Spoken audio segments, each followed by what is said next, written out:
Olá, pessoal do quarto ano, tudo bem? Eu sou a professora Paula e hoje nós vamos revisar Geografia, unidades 3 e 4. Vamos lá? Nós estávamos falando sobre como o Brasil não apresenta altitudes muito elevadas, uma vez que seu relevo, formado há mais de 500 milhões de anos, foi se modificando ao longo do tempo por ações da própria natureza e ações causadas pelo homem. As ações da natureza foram mudanças de temperatura, do vento, da água da chuva e dos rios sobre as rochas, que são os principais agentes da natureza que causam erosão. Já as ações do homem foram transformar o relevo de acordo com os seus interesses, em maioria financeiros. E isso não levou em consideração as consequências que a natureza ia sofrer. Então, eles utilizaram força de trabalho e tecnologia, por exemplo, para recortar morros para a construção de rodovias, de ferrovias, aterraram terrenos para construir prédios, túneis, pontes, indústrias, represas, enfim. Alteraram a natureza como bem entenderam. Essa figura mostra a erosão, que é o desgaste de materiais que formam as rochas e seu transporte para as áreas mais baixas da superfície terrestre. Você vê ali a erosão e a deposição do material. Bem, nesse mapa nós conseguimos observar as três principais formas de relevo que nós temos no Brasil: planaltos, depressões e planícies. Você lembra de todas elas? Planaltos são formas de relevo com superfícies geralmente onduladas e bordas irregulares, devido ao intenso processo de erosão. Dependendo da natureza das rochas, os planaltos podem assumir diferentes formas, como chapadas e escarpas. Chapadas seriam elevações com o topo plano, em forma de mesa, como a Chapada dos Guimarães, no Mato Grosso, e as escarpas, ou serras, parecem com um degrau, elas podem aparecer nas bordas do planalto, como na Serra dos Órgãos, no Rio de Janeiro. As depressões são relevos rebaixados em relação às áreas ao redor, ou seja, os planaltos. Elas apresentam formas planas ou ondulações suaves devido ao processo erosivo, e um exemplo seria a Depressão Sertaneja, no Nordeste. Já as planícies são relevos geralmente planos, de baixa altitude, localizadas ao longo do litoral ou perto dos rios. Elas resultam do processo de deposição de materiais trazido das áreas mais altas pelo vento e pela água da chuva. Esse exercício pede que nós marquemos V para as alternativas verdadeiras e F para as falsas. A primeira frase diz que depressões são relevos geralmente planos e de baixa altitude, localizados ao longo do litoral ou perto dos rios. A segunda diz que as planícies resultam do processo de deposição de materiais trazidos das áreas mais altas ou planaltos e pelo vento e água da chuva. Nos planaltos e nas depressões predominam os processos erosivos. Depressões são formas de relevo de menor ocorrência no território brasileiro. E ainda, as principais montanhas brasileiras situam-se ao longo das serras localizadas nas áreas de planaltos. E aí, conseguiu lembrar o que é verdadeiro e o que é falso? Vamos lá. Vamos corrigir. Bom, depressões não são relevos geralmente planos de baixa altitude ao longo do litoral ou perto dos rios. Essa descrição se encaixa nas planícies. As planícies resultam, sim, do processo de deposição de materiais trazidos das áreas mais altas pelo vento e pela água da chuva. Os planaltos e as depressões têm processos erosivos, né? Neles predominam esses processos erosivos. Porém, é falso que depressões são formas de relevo de menor ocorrência no território brasileiro. É verdadeiro que as principais montanhas brasileiras situam-se ao longo de serras localizadas nas áreas de planaltos. Tudo bem? Nós falávamos sobre os rios e as paisagens brasileiras, como a sobrevivência e o desenvolvimento de muitas civilizações estão associados à existência dos rios. Além de ser fonte de abastecimento de água e produção de energia, os rios permitem pescar, navegar, brincar, mas antes de servir ao ser humano, eles também são elementos naturais, com forma, estrutura e dinâmica próprias. Aqui nós temos um esquema que explica os conceitos de curso ou leito, que é o caminho que o rio percorre da nascente até a foz. Nascente, que é o local onde surgem os rios, nós podemos chamar de cabeceira também. Elas nascem de pequenos filetes de água de chuva. Afluentes ou tributários, que são rios menores que desaguam no rio principal. A margem, que é a superfície terrestre que fica de um lado e do outro do rio, literalmente ali, né, na margem. E foz, que é o local que um rio deságua outro rio, lago, mar ou oceano. Então, as águas de um rio traçam seu percurso de acordo com as formas do relevo, de acordo com o clima, com a vegetação. Ao longo do caminho mudam de velocidade, mudam de quantidade ou volume d'água.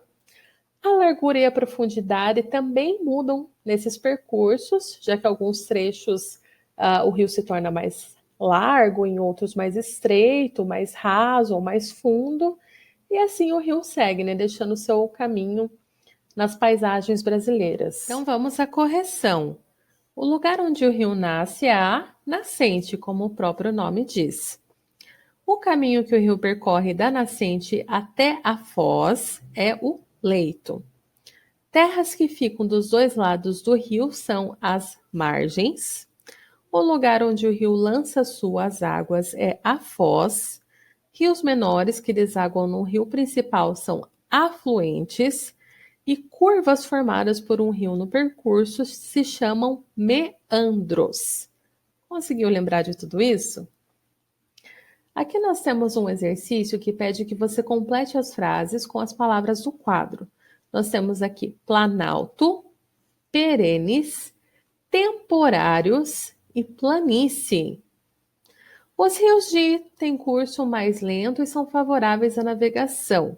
Os rios de percorrem relevos com desníveis, podem ser aproveitados para a instalação de usinas hidrelétricas. Rios que mantêm seu curso com a água o ano inteiro são chamados de ou permanentes. Em locais onde há seca prolongada, com escassez ou poucas chuvas, os rios secam completamente e são chamados de rios. Vamos lá. Os rios de planície são os que têm o curso mais lento e são favoráveis à navegação. Já os rios de planalto percorrem relevos com desníveis e podem ser aproveitados para a instalação de usinas hidrelétricas.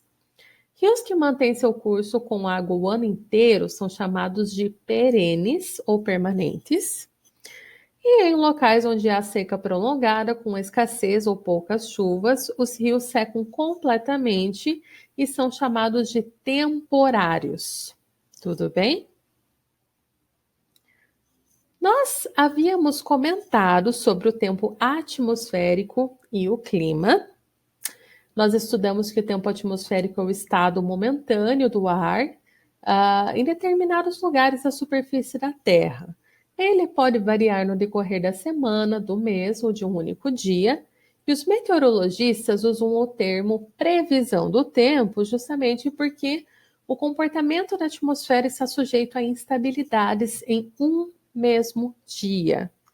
Às vezes é difícil prever o que vai acontecer exatamente no clima, né? O clima é uma sucessão habitual de tempos atmosféricos que se repetem ao longo de muitos anos, de muitas décadas. Por causa da formação arredondada da Terra e da inclinação de eixo de rotação, o planeta é iluminado e aquecido pelo Sol de maneira desigual. Então, cada lugar do nosso planeta recebe diferentes quantidades de luz e de calor do Sol. Nos trópicos de Câncer e de Capricórnio, a superfície terrestre é iluminada e aquecida com mais intensidade, pois os raios solares incidem sobre essa parte do planeta de forma perpendicular.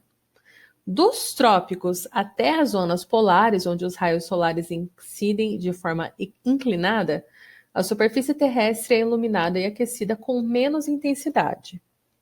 A variação de incidência dos raios solares na superfície terrestre a partir dos trópicos e dos círculos polares define as zonas climáticas ou térmicas da Terra. Aqui você tem as informações que nós vamos pintar e ilustrar de acordo com a legenda no seu livro. Tem lá a zona tropical, que é a faixa da superfície terrestre que se localiza entre os trópicos de Câncer e Capricórnio, a zona mais quente da Terra. As zonas temperadas, que se localizam entre os tópicos e os círculos polares. Nessas faixas, a maior variação de temperatura e as estações são bem definidas. As zonas glaciais ou polares, do norte, se localiza além do Círculo Polar Ártico e no sul, além do Antártico. São as faixas da superfície terrestre que apresentam as temperaturas mais frias. Aqui nós temos a descrição do clima e das paisagens brasileiras.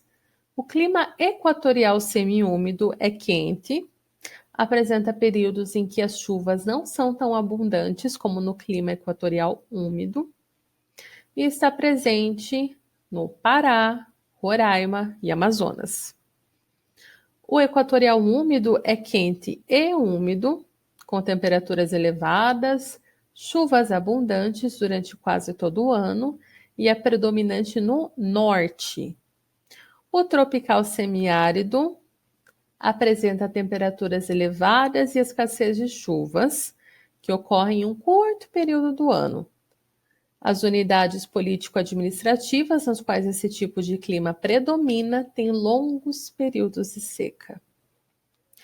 O clima subtropical apresenta temperaturas mais baixas do Brasil, chuvas bem distribuídas durante o ano e recebe esse nome porque predomina nas áreas localizadas ao sul do Trópico de Capricórnio.